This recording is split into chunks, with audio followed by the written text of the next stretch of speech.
Friends, நம்ம வீட்டு செடிகளுக்கெல்லாம் தண்ணி விடலான்னு சொல்லிட்டு விட்டாங்களா. அப்போ பார்த்தா சீத்தாப்பழம் நிறைய காய்ச்சிருந்தது. நம்ம ஒவ்வொன்றா பொறிக்கலாம் ஃப்ரெண்ட்ஸ். இது பாருங்கள், அங்கங்கே இருக்கிறாங்க. எப்படி எட்டி பொறிக்கிறதுனே தெரியல. செடிக்குள்ளையெல்லாம் ஒளிஞ்சு ஒளிஞ்சு இருக்கிறாங்க ஃப்ரெண்ட்ஸ். எல்லாம் பாருங்கள், வெடிச்சு வெடிச்சு இருக்குது.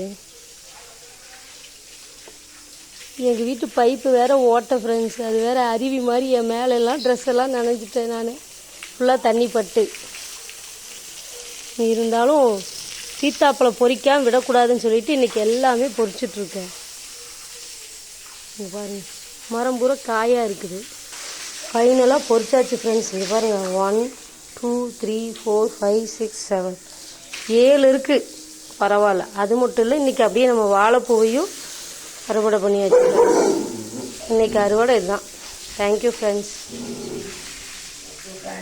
இந்த மாதிரி நிறைய ஹார்வெஸ்டிங் வீடியோஸ் போட்டிருக்கேன். எங்களுக்கு ஊக்கம் கொடுங்க. ஸோ லைக் பண்ணுங்கள், சப்ஸ்கிரைப் பண்ணுங்கள். இந்த சீத்தாப்பழமும் வாழைப்பூவும் எப்படி இருந்ததுன்னு சொல்லிட்டு கமெண்ட் பண்ணுங்கள். Thank you friends.